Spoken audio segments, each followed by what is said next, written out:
I have decided something. What have you decided? I have decided that When we're born, we have a mommy and daddy, right? And then when we grow up and get married, we have children of our own. And then our children grow up and get married and have children. And so on and so on. So it's very important and very fun also to... Oh, yes.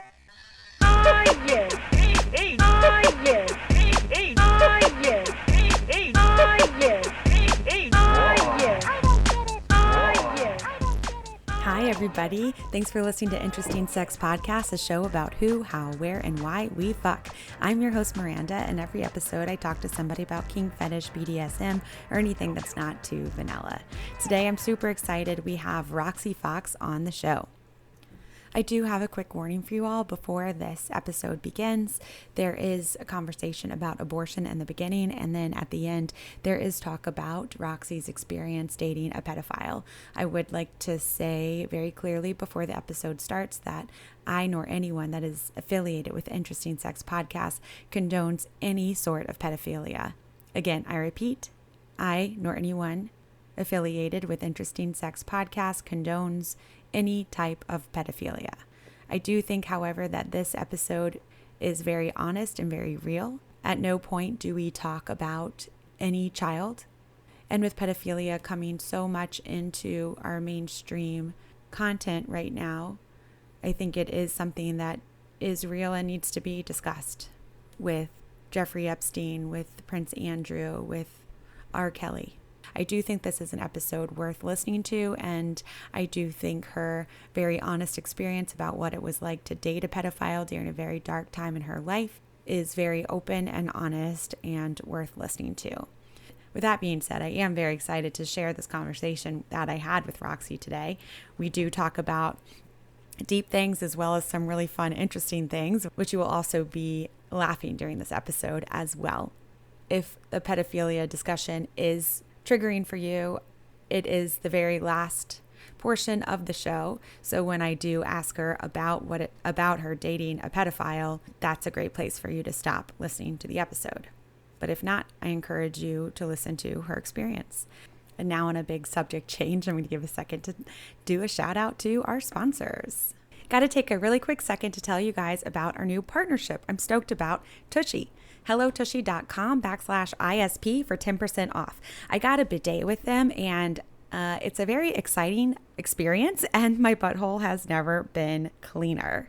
So when you wipe your butt with dry toilet paper, does it remove all the shit? No, I don't think so. That's why you get little poop spots on your underwears. I think they're called skid marks, and they're not cool. If you were to get poop on any other part of your body, would you just wipe it off with dry paper? No, you would use a wet cloth to get it off to make sure you were clean. And that's exactly what Tushy is. It's a sleek bidet attachment. It clips right onto your existing toilet and sprays your butt completely clean with fresh water.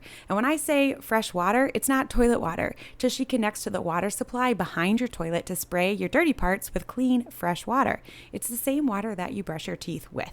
They're now offering free shipping, and with HelloTushy.com/ISP, you get 10% off your products. So that's exciting. Their classic bidet is only $79 with this. I know a lot of you like to do dirty things with your buttholes, so how about you clean your butthole and get yourself a Tushy? HelloTushy.com/ISP. And while you're doing your bathroom poopies, why don't you check out the book While You Were Pooping? It's an inappropriate children's book for adults. All the pictures are drawn with coloring pencils, so it looks like a 12-year-old drew it, but everyone's naked, and it's very inappropriate. So while you're pooping, your ex got laid, or while you're pooping, a dolphin got caught in a net. It goes all over the place. It's a great book, super fun. You can find it on Amazon. You can even look up the pictures if you went on Google, whileyou'repoopingbook.com. Or you can find it on Amazon, While You're Pooping by the Anonymous Pooper. And I'm very happy and lucky to bring to you a promo code to lovers and friends. LVRSNFRNDS.com is a community platform that connects vetted, like-minded people through open and honest conversation on modern love, sex, and relationships. It's a fascinating community to be a part of, and you'll feel strong and empowered as your authentic self, even when you're questioning yourself. You get to meet people and talk to people from all over the world, learn different perspectives, and get to meet some cool people that think like you or maybe don't think like you, and you can have a conversation with from all over the world. It's very cool. You can apply at loversandfriends.com, fill out a questionnaire, and if you get accepted, you use promo code ISP for your first month half off. Now, without any further ado, I am really excited to bring you this episode with Roxy Fox. Let's open our ears, our hearts, and our holes and give a nice warm welcome to Roxy. Oh, and if you want to look at her pictures or anything while you listen to this episode, she is on Instagram as Roxy's Dream _ ROXYSDREAM _. And any of her other links will be in the show notes below. Okay.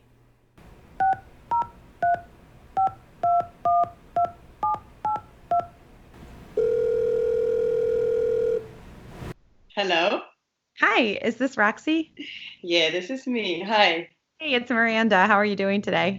I'm good. I'm very good. Excited to be here. Thank How you. are you? I'm excited to talk to you too. Yes, me too. Yeah. So tell me a little bit about yourself. Like, who are you as a human? How do you identify in your body? And how do you identify sexually? Well, I'm Roxy Fox. I'm a blogger. I'm a writer. I also do podcasts. I'm writing a book at the moment about men. And I am a woman. So someone actually the other day asked me whether I was transgender. And that made me realize I really identify as a woman, even though like I have some masculine traits. I think I can understand men a lot better than most women do. But actually, it hurt me a little bit that I was asked. Like I was a little bit sensitive to that question.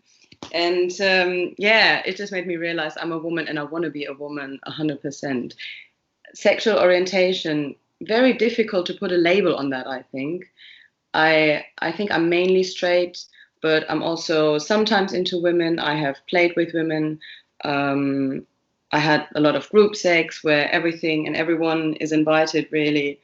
So yeah, I don't know. I can't really put a label on my sexual orientation because it's very open. And you just felt like you came across to somebody as quite masculine when they asked you that? Yeah. So he hasn't seen me in person. He's only connected through my Instagram, and maybe he's seen like my body, my physique. It's quite muscular. Yeah. And also because of the fact that I'm so open about sex and talk so openly about sex, I think he associated just masculinity with that.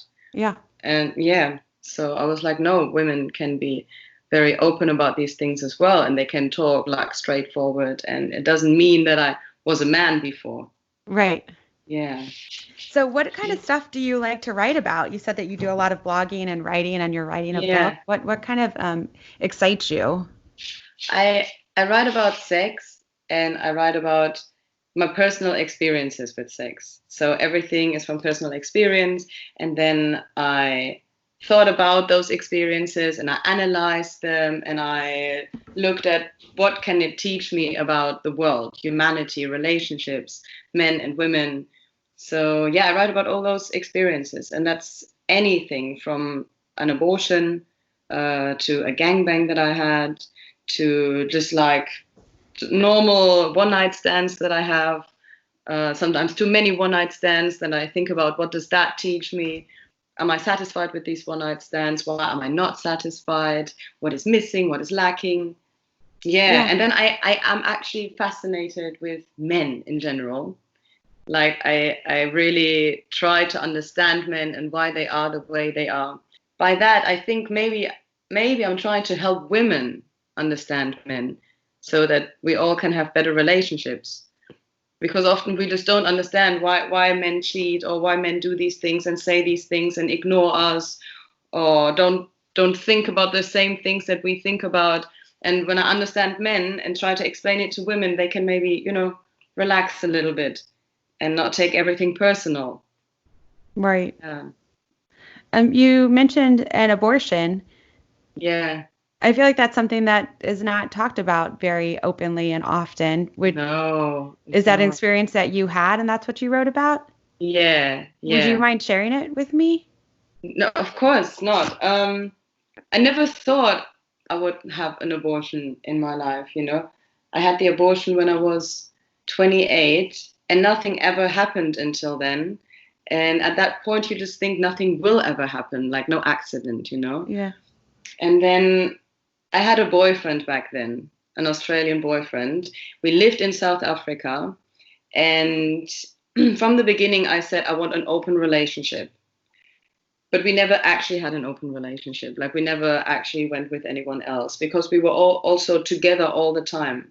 So I met him in Thailand. Then I decided I want to study in South Africa. He followed me. We lived in a house together. We were always together 24/7.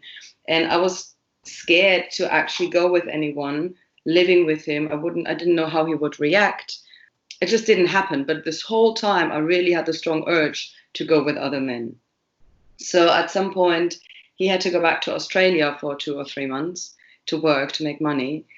And I was like, okay, look, in this time, I will go and have sex with other men. And he was like, that's cool, that's all right. So I did, and I had a lot of one-night stands, and I had a few guys that I actually started having feelings for. And then it happened. 2 condoms broke with 2 different guys. And I didn't get the pill for after because I was so sure nothing would happen because nothing ever happened. And the 1 condom broke. It was like a day after my period ended. So I was like, nothing. That's not nothing anyway. And the other one broke, and it was like 2 days before my next period should have come. Oh. Yeah. So I was like, nah, I'll be fine. I was more worried to be like, I don't want to put any stereotypes out there, but I was worried about HIV or other diseases because it was South Africa after all. Those boys were like, they fucked around a lot. So I was like, shit, maybe I caught something. Anyway, just a few days after my ex-boyfriend, he came back, and I realized when I picked him up from the airport that I didn't really have feelings for him anymore. So we drove back home to our house, and he asked me to marry him. And I was like, I actually don't love you anymore. And that was really, really sad, but that's how we broke up. Whoa. I was pregnant at that point already, but I didn't know, of course. And I was like, wow, like after this breakup, I wasn't really happy in South Africa anymore. I decided to go back to Thailand. So I left him in South Africa. He went back to Australia after that. I went back to Bangkok, to Thailand, where I used to live for 10 years. I just needed like home. I don't know. I felt really not settled. And so I thought Thailand is always the place that gives me like a feeling of home. It used to. So when I was in Thailand, I was like, okay, I need to get checked for STDs. And I went to the clinic, and the clinic was closed. And I thought, I want to do something. I want to be proactive in some way. So I went to 7-Eleven and got a pregnancy test. I was supposed to meet my friend in the park. And so I took the test in the toilet of the park. I didn't think I was pregnant. And then there were 2 stripes. And I was like, no, that's not impossible. I don't believe it. So I went home. I told my friend, look, I think I'm pregnant. I can't see you right now. I went home to my friend's house. I took another test, and I was pregnant.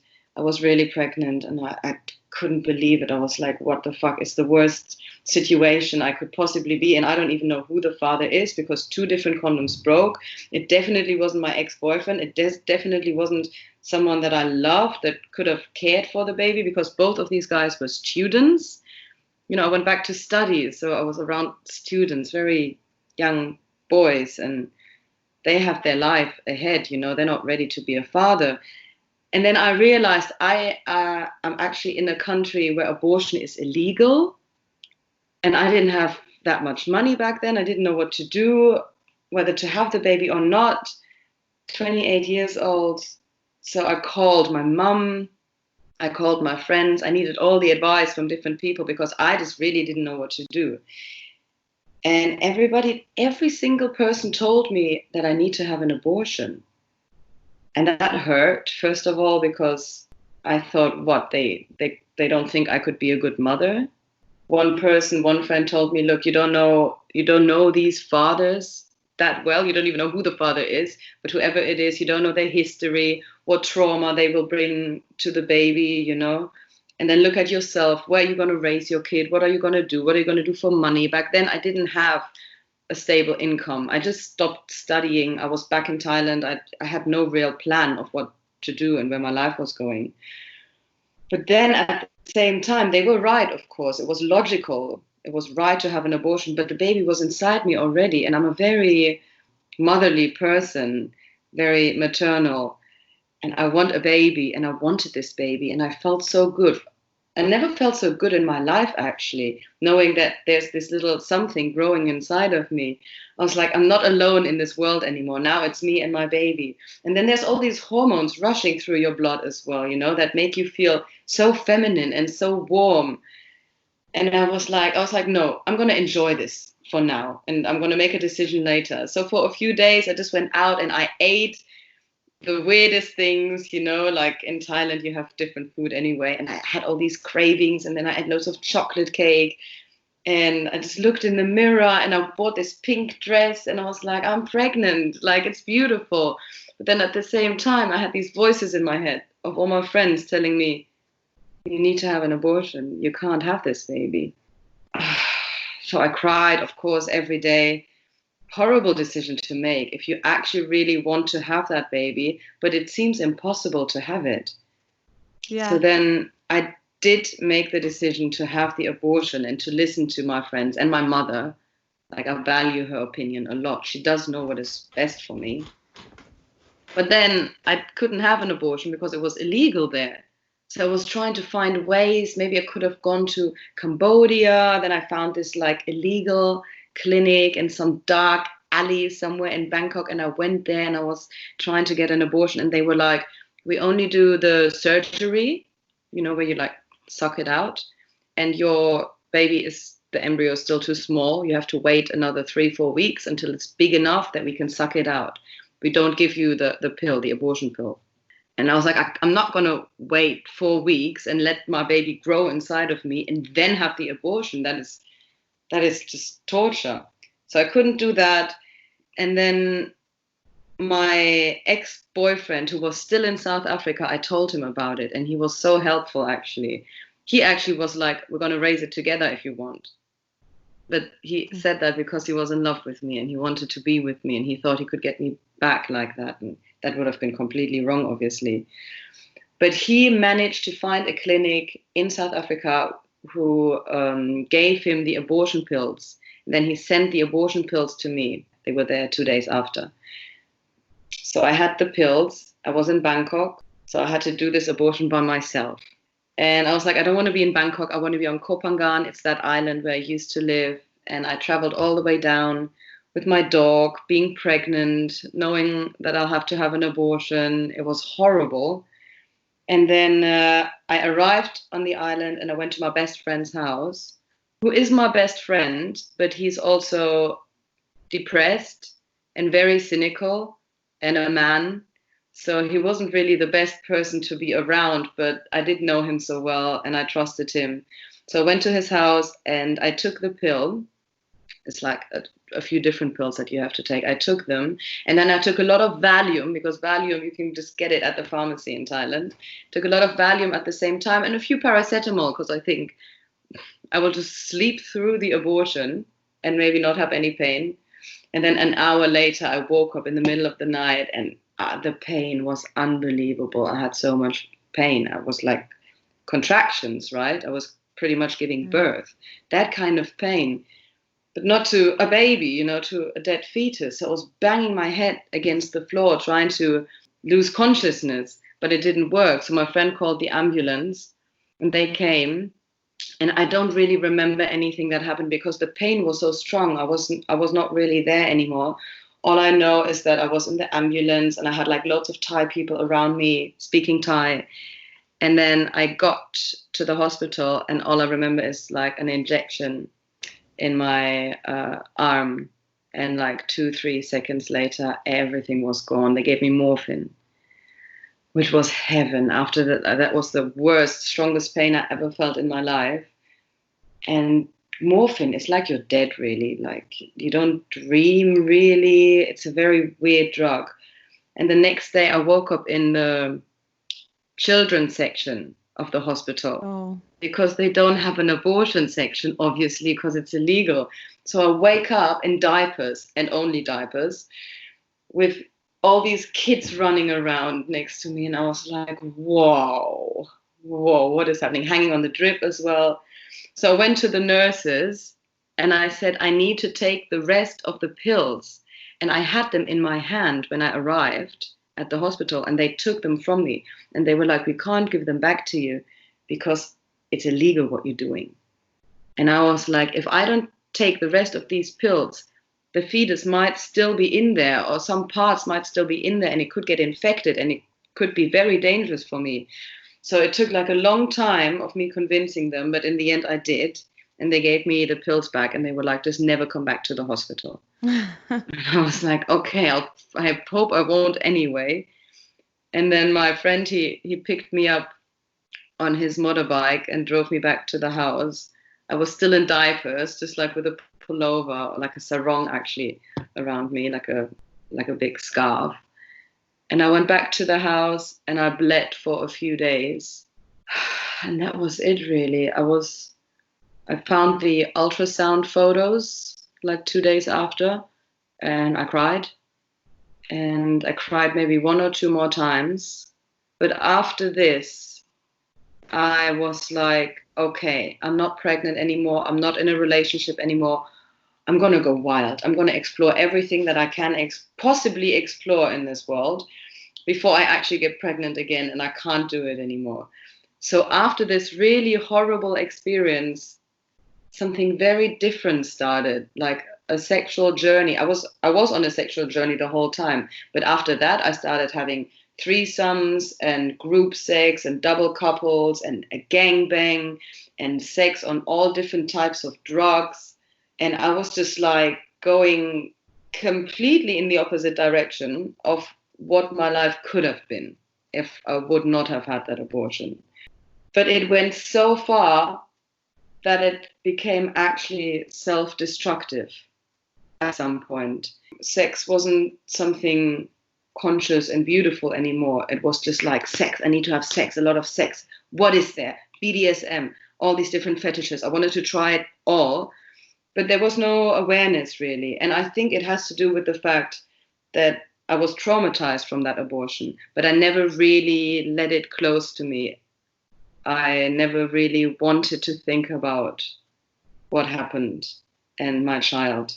You're using the sex as a little bit of like a drug, a numbing drug. Yes. As like a way to escape. Yeah, that was it. And after that, like, then I spent a few more months on Kopangan, on that island, and had all these experiences. And then I moved to London because I was like, all this sexual energy, I have to put it into something creative. And I did. I put it into something creative, like my writing, and I started burlesque. But the self-destructive path continued a little bit. For example, I started escorting after that. I was like, I can have sex with anyone, whether I like them or not, whether I find them attractive or not. In this wild phase after my abortion on Kopangan, I, for example, had this gangbang with 3-4 guys. I definitely didn't find one of them attractive. Not at all. But it worked, and he actually still made me come. So I was like, if I can have sex with a guy that I don't find attractive, I can also be an escort. So that's when I started escorting, and yeah, that's when a lot of self-destruction started with escorting and sex work. And only when I came to the point that I realized sex work is not good for me, well, this kind of sex work, escorting, that's when I realized all of that might have to do with the abortion, actually, and my way of dealing with it. Yeah. Yeah, that's quite a story. How were you able to change it from being self-destructive once you made that realization? How have you come into a healthy place? Because you're still very sexually active, right? But now it's in a healthier form. Actually not. So after I realized that, I realized it together with realizing that I got addicted to cocaine. So I stopped the cocaine, I stopped the sex work, well, escorting, and I stopped having sex altogether. So it's been 8 months, and in these 8 months, I didn't really have sex. I had sex maybe 2-3 times in those 8 months, but I didn't come. And I thought I would be careful, I would go on a date with guys first and get to know them and make sure that I really wanted to have sex with them, because that has become a bit of a problem in my life. I had sex with guys that I didn't want to have sex with. So now I want to make sure that I really want to have sex with them. I really want them. And I did make sure, and I still didn't come. Could be coincidence. Could be just that they're, not compatible with me or not the best lovers. But to be honest, I never had a problem with not coming in my life. I always came very easily. From the first time I had sex with 16, every time. Like, I can come very easily. That's also why I started talking about it, talking about the different orgasms a woman can have and squirting and all these things, because it comes so easy to me. And then in these last 8 months, it didn't really happen. I'm not sure if it's fucked me up, for maybe longer than I thought it would. And I need to see. Right now, I've been going on a few dates lately, but nothing happened. I don't know. Right. There's no sex in my life at the moment. I write about sex, I talk about sex, educate about sex, but I don't actually have sex. Well, that's okay. Sometimes it's good to take a break. And I mean, definitely it sounds like there are deeper blocks than just making sure you want to have sex with somebody. Like, it sounds like you might have put yourself through so much trauma for so long without dealing with the other stuff that, you have to deal with all of that maybe. And also, I think it's normal for most people, doesn't sound like you in the past, but to be able to orgasm with a new partner, it takes like a lot of trust. Like, a lot of times you need to really be comfortable with the person to really let yourself go and stuff like that. So maybe the new journey that you're on right now of like deciding, maybe it's not just, hey, do I want to have sex with this person or not? But it's like, do I want to have sex with this person? Now, do I trust this person? How can I let myself actually show who I am with this person? Who am I now that I've taken this out of my life? So you're probably also figuring out who you are now without sex being the number one thing that you lead with. So there's probably a lot of discovery that will be happening over the next 8 months or year as you start doing that. And sex might be totally amazing in a totally different way. Yeah, probably a lot deeper. And I'm going to be more self-reflective and introspective. And I'm all about connecting with someone right now. I just want to be with someone that I, love and respect and want to be close to. It's not about coming and experiencing something extreme anymore. I think that phase has just naturally come to an end. It had like a grand finale of debauchery mixed with self-destruction. And now, I'm on a different path now, which is beautiful, actually. You mentioned, to skip on to more fun sex chat. Thank you for sharing that story with us. I had no idea what I was getting into. That's a really openness that you shared. It was amazing. You mentioned different types of female orgasms. Yeah. Can you talk to us about that? That's just something that I naturally discovered by having sex. Maybe the third time that I had sex, I squirted. So I was like, what the hell is going on? So I started being interested in that topic from a very young age. I was 16 back then. I just explored throughout the years with different partners how I could come easily. Then I saw that it depends on their penis shape. So whether it's upward curved or downward curved, and how hard it is and what angle.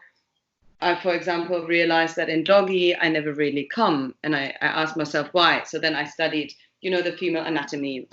And found out where the G-spot is, and then I saw these other spots, like what is the A spot? And actually in Thailand, when I had that gangbang, one of the guys was a plastic surgeon, and he knows the female anatomy very well, obviously. So he explained to me while I was lying there, and the other guys, I don't know, they were doing some coke probably. He was like, so this here is your G-spot. And I was like, oh, okay. And then he went further and he was like, this here, that's your A spot. And I was like, whoa. So he explained that to me while I was lying there in front of him. And what's an A spot? I've never heard of an A spot before. The A spot is right in front of the cervix. So you actually have to hit the cervix a little bit. You have to go quite deep. And it's a different type of orgasm. It's a different feeling. It's like a little bit painful, but also a lot of pleasure. So a lot of pleasure mixed with a little bit of pain. And you can only reach that when the dick goes in quite far. Hits the cervix, basically. That's where the A spot is. Yeah. And then I started talking to my friends about squirting and reading about squirting. And I thought I had figured out that you need to hit the G-spot quite strongly from a perpendicular angle. But then a lesbian friend of mine was like, I made myself squirt by just stimulating my clit while I was standing, and this other woman was standing in front of me, and we were just like rubbing our clits and staring into each other's eyes, and we like squirted onto each other. Very intense. I hope I can share this story. Yeah. Yeah. So there is not just this one way of actually hitting the G-spot. There's other ways too. One girlfriend of mine told me that she can squirt by having anal sex. So the dick must somehow stimulate the G-spot from inside the anus. So there's a million ways, and I have figured out for myself what works, but then there's ways that work for other women. So apparently we're all different. Yeah, we are different. Let's talk about the spiritual perspective and Tantra and dominatrix. Yeah, okay. So you do some Tantric Domination? You write articles about? Yes. So I wrote this article for Erica last on Tantric Domination. While I was escorting, one of my clients told me that he thought I was a natural dominatrix and I should dominate him. And I was like, I actually always wanted to be a dominatrix. I think I'm quite dominant naturally, but I was always too shy to just do it, you know? I didn't know where to start. Should I take a course, or I can't just beat someone up, you know? But he was like, no, you have to beat me up now because you're a natural. And I was like, okay. So actually my first dom session started with me beating someone's balls, which is quite intense. But he taught me, and he went a little bit into the psychology of it. And with this guy, I went further and further. I went as far as piercing his cock, like with a long needle through his cock head twice. So I started being a dominatrix at some point. And with other men, with other clients, I did other things like shitting on someone and pegging. And... You pooped on somebody? Yes. Oh, God. But I wasn't well prepared. I thought it's going to be easy. It's not easy. So I thought I'm just going to have a coffee in the morning and a cigarette because I shit in the morning. Yeah.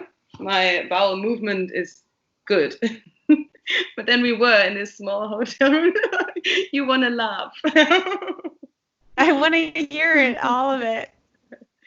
So I was in my latex outfit going into this small, very small hotel room. It didn't even have a bathroom.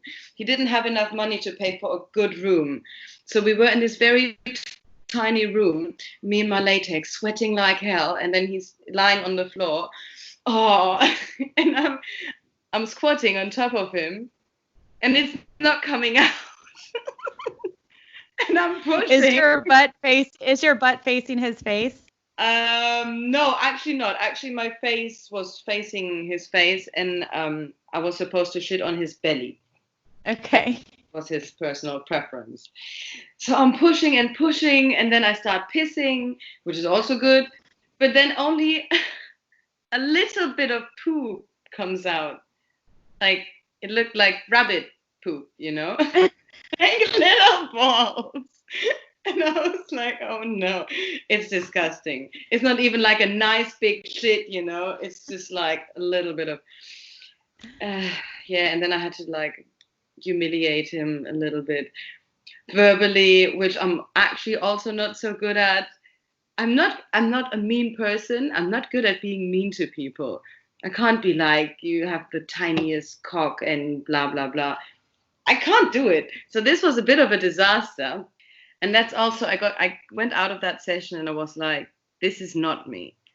Did you tell him though, like, hey, if you ever want to book a morning session, I can poop really well on you? Or was that it? It was morning. Oh, it was morning. Yes. You probably just had poop fright. I walked out of the hotel room and I needed to shit. And I took a shit in the next coffee place, like a big good one. And I was like, oh, it's just, I'm maybe not so good at shitting on people. Well, you only tried once. I will try again. I definitely want to try again. I think it's going to be a nice feeling if it's like a proper. Yeah. But I also. Well, maybe you should practice pooping like squatting instead of sitting. That's a good point. Yeah, because maybe like if your body was used to the squat poop instead of the seated poop, then your body would be more comfortable in that position, and then you would just have to get over the rest. Yes. I think that's actually how much does one get paid to poop on someone? $450 for, it's supposed to be an hour, but this one was like 15 minutes. Ah. Was he upset with the amount of poop, or he still liked it because he doesn't normally get pooped on that much? He was a little upset, I think. He wanted another session. He was like, I want another session. And this time you gotta, really shit on me. But that never happened because the pandemic happened instead. Right. And I never saw him again. Yeah. Yeah, but back to the Tantra. Got stuck there. So, but I went out and I was like, this is not really 100% me. I like more sensual stuff. I like to dominate, and I maybe I'm a little bit sadistic, but I'm not into that kinky stuff, that kind of kink. So I did have other sessions as well where I just pegged guys, and sometimes the pegging is quite loving even. Sometimes it's just like very loving, beautiful sex where we look into each other's eyes while I peg them. And I was like, this is beautiful. This is what I want to focus on. This is what I want to focus on in my personal life as well. Like having a connection and having real intimacy. And maybe I thought I could include a little bit of yoga and tantra into my BDSM sessions. So I started doing that. I started giving like tantric, I started meditating before our sessions, which is quite random because you usually don't meditate before a BDSM session. But I did that so that we could connect to each other on a different level. So we would set intentions. Like I would set the intention that everything is coming from a pure heart. I'm doing everything not because I'm actually sadistic or I want to hurt them, but because I want to please them. I want to do something good to them. They want this.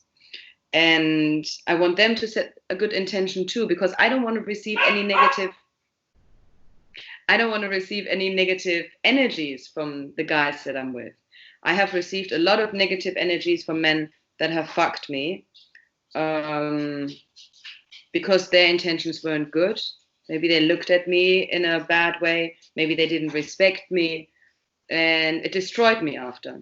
So I told myself, I'm not going to let that happen anymore.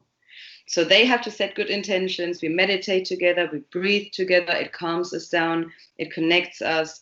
And then I often give like a tantric massage. Tantric massage is just a very sensual massage. And then a lingam massage is part of that. So a lingam massage is pretty much a penis massage. But there's different techniques. And a prostate massage is part of that.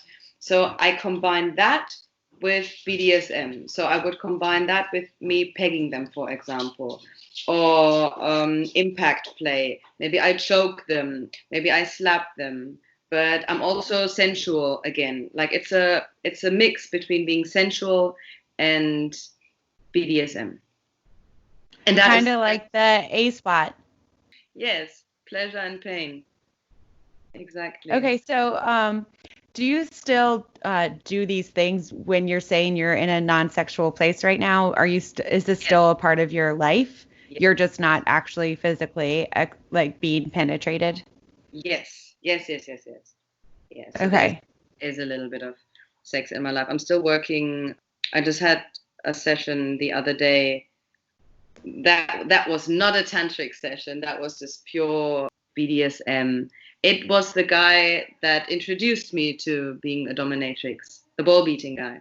I actually taught 3 girls how to beat balls on him. And then I pissed He must have been in heaven. Yeah, he was.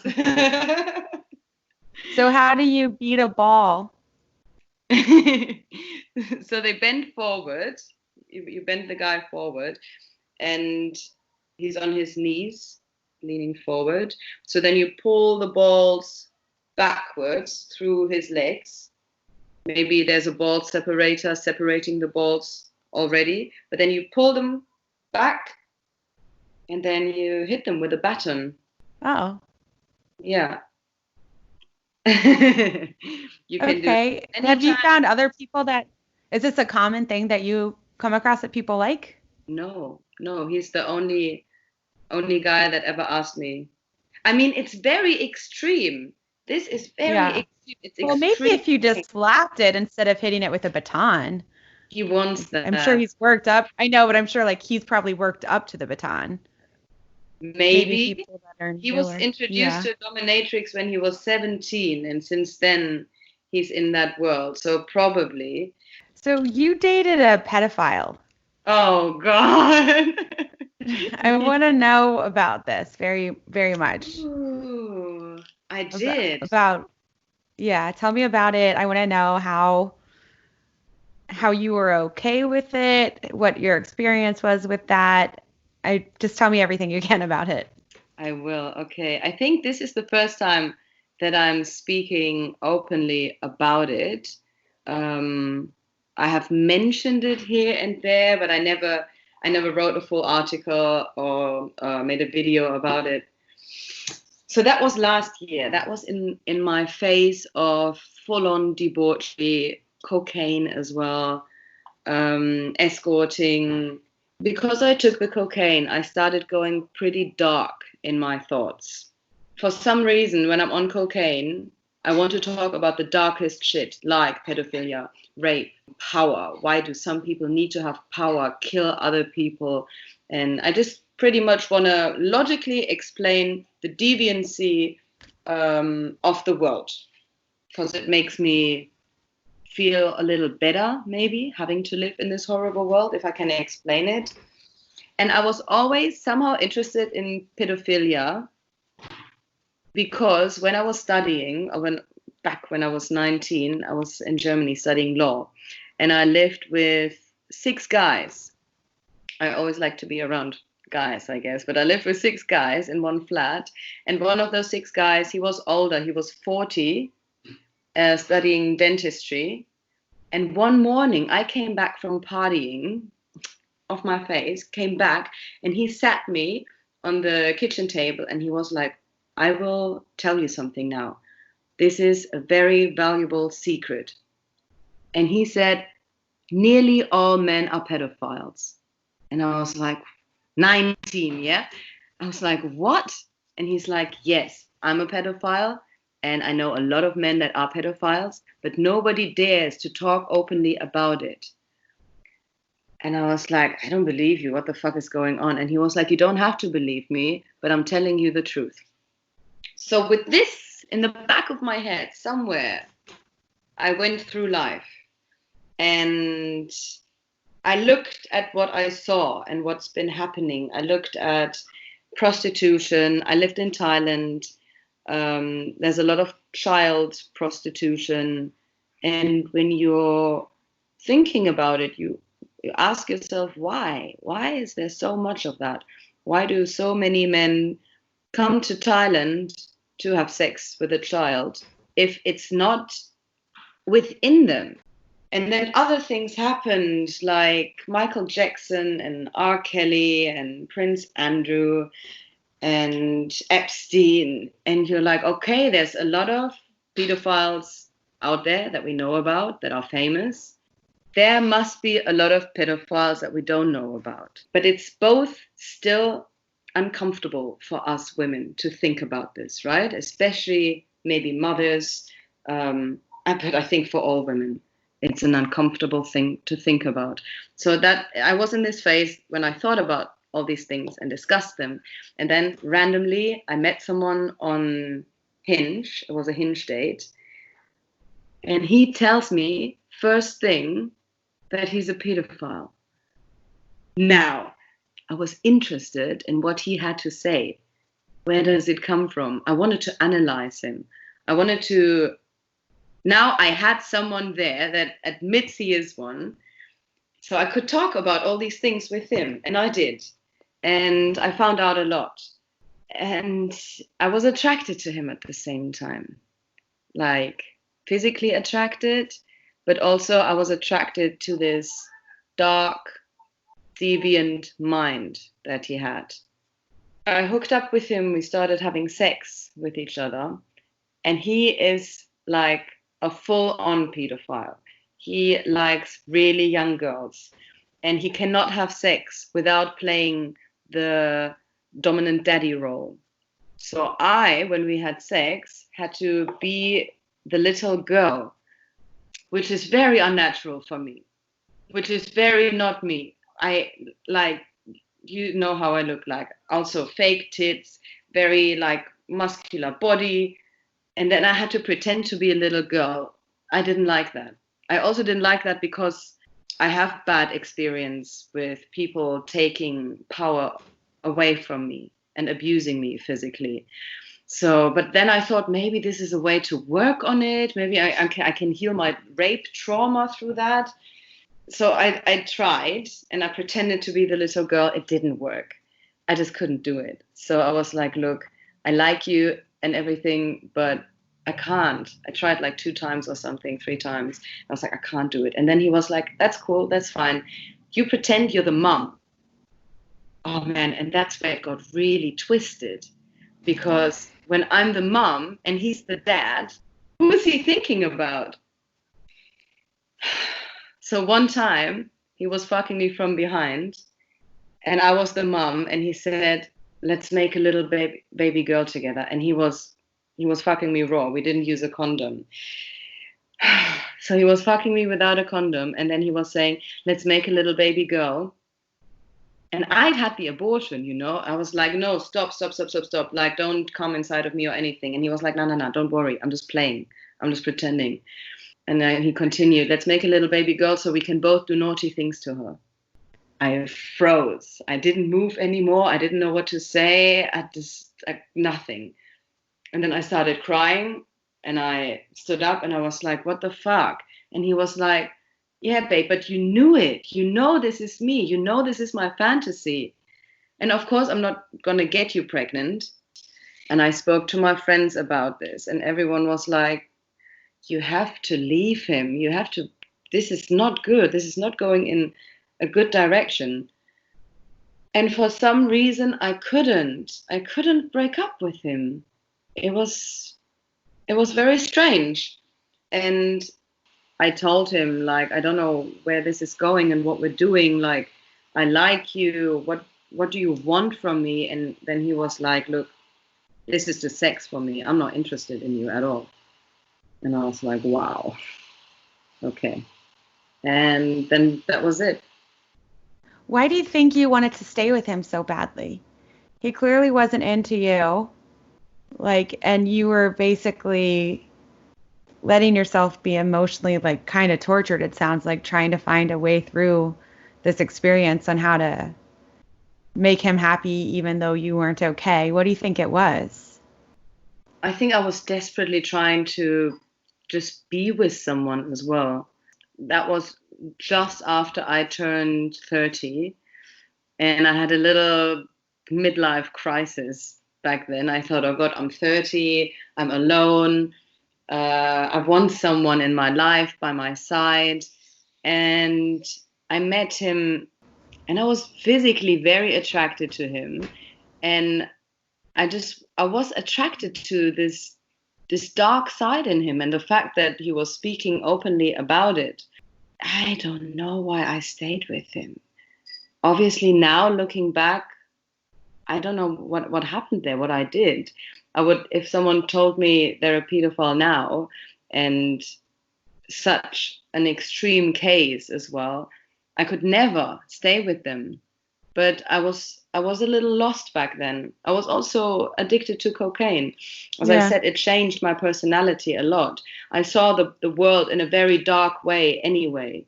The world was dark for me, and he was just part of this darkness. And I thought, maybe I will just become part of that darkness myself. And maybe I'm going to just step into that darkness with him. Yeah. And then it took a long time to realize that there is that darkness. It's true, but there's also light, and I can choose on what side I want to be. I think we should talk about something a little lighter. Yeah. Let's talk a little bit more about your Tantric Domination sessions. I want to know a little bit more about your like Tantric Domination that you're doing right now. Like, how do people find you? How do you tell them that you actually start with meditation? And what is that like? Is that your like full career right now? Like, other than writing? Tell me about that side of your life. It is main source of income when I'm in the big cities like New York or London. They find me through Slixa, for example. It's a website for escorts and porn stars and doms. It's quite big in America. It's mainly for clients when I'm in the US. But then I have my website, and on my website I do explain a little bit about Tantra and domination and my personal journey. So people book me through my website, maybe through Instagram. So that's how they find me, and that's how we organize our sessions. And they often ask, like, what is exactly included in those sessions? And then I explain to them that we do meditate at the beginning, and that we have a massage, and then they tell me how much domination they actually want to be part of it. I have an OnlyFans as well. That's also another main source of income for sure, which was very helpful through the lockdown, of course. Yeah. And I always dreamt of becoming a porn star. And I think I'm going to actually start doing that. So I would love to work for Erika Lust. And I have made my own artistic porn not long ago.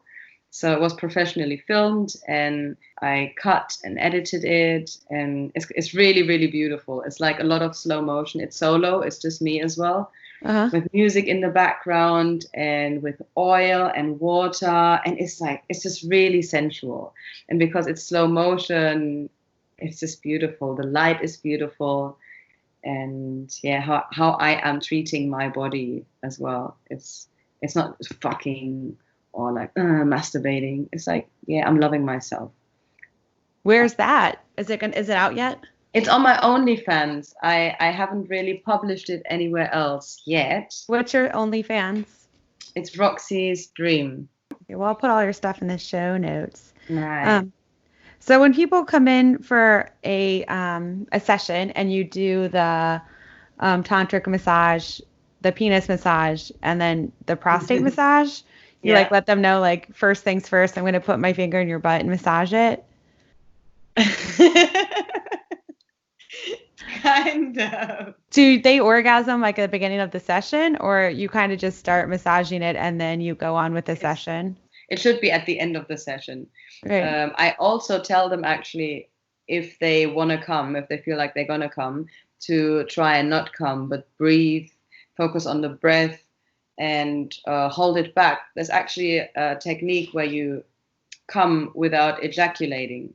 I'm not really teaching them that, but I'm giving them little ideas of what muscles to contract to hold the ejaculation in.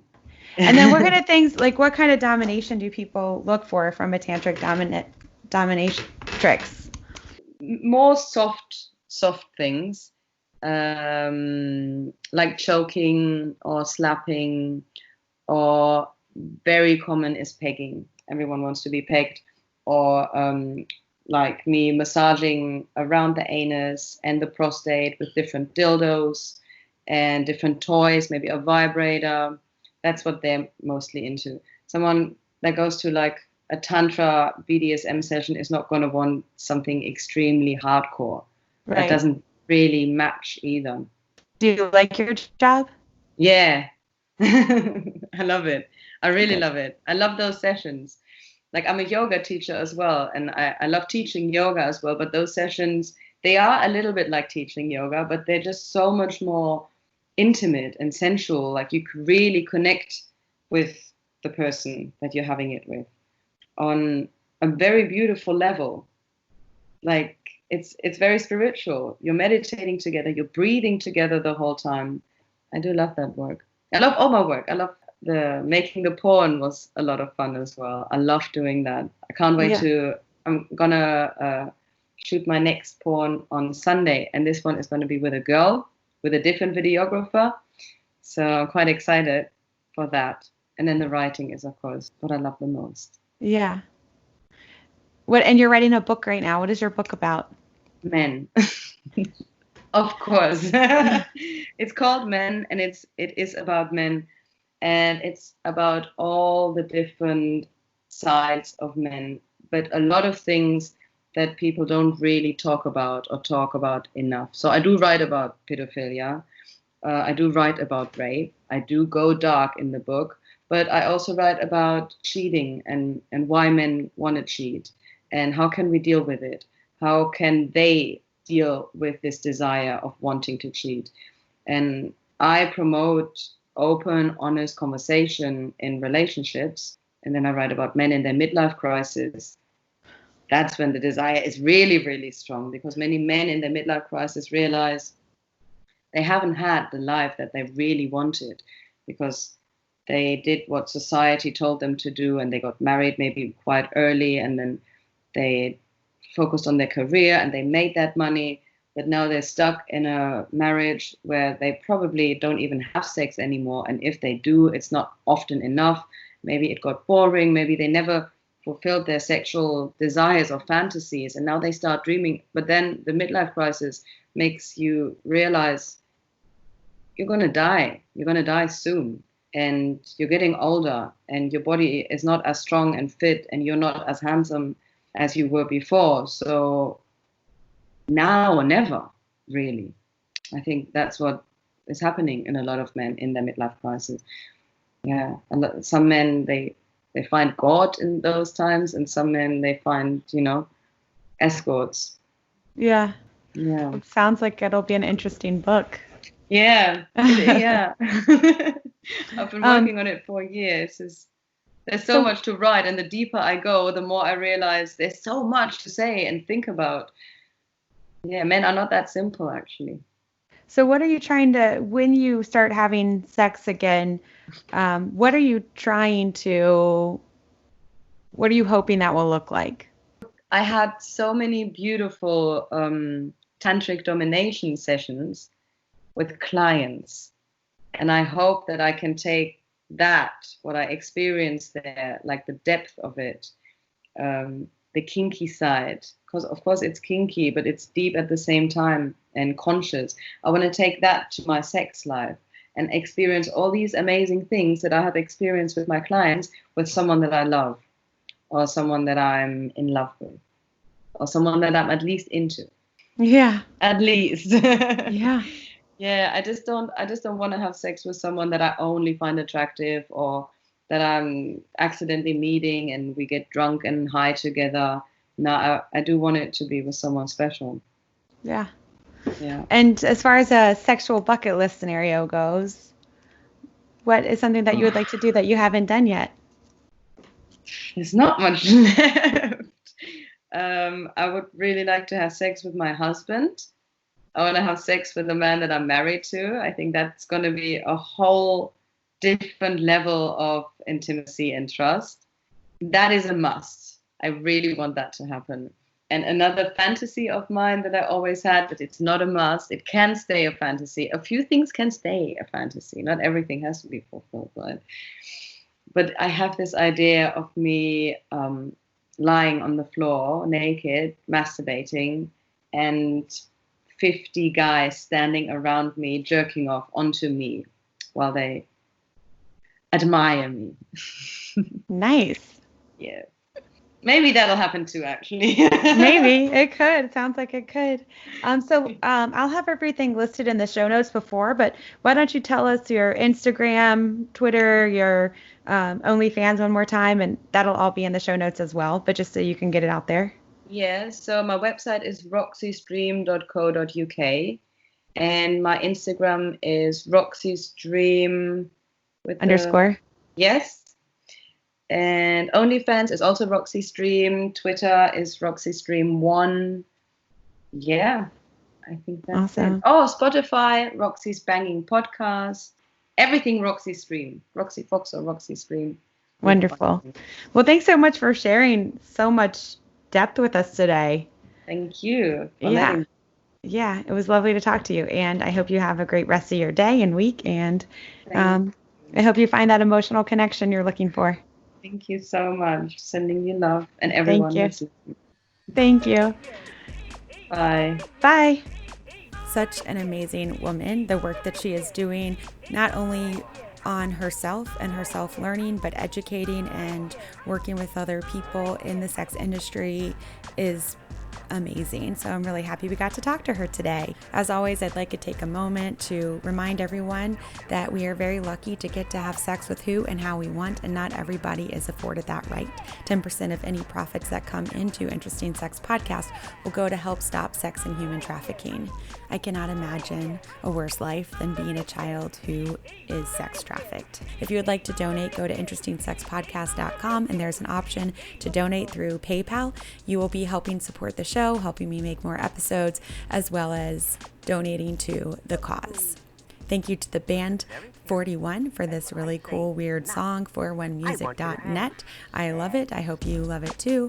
And I can't wait to see you next Tuesday to find out what the pussy drags in.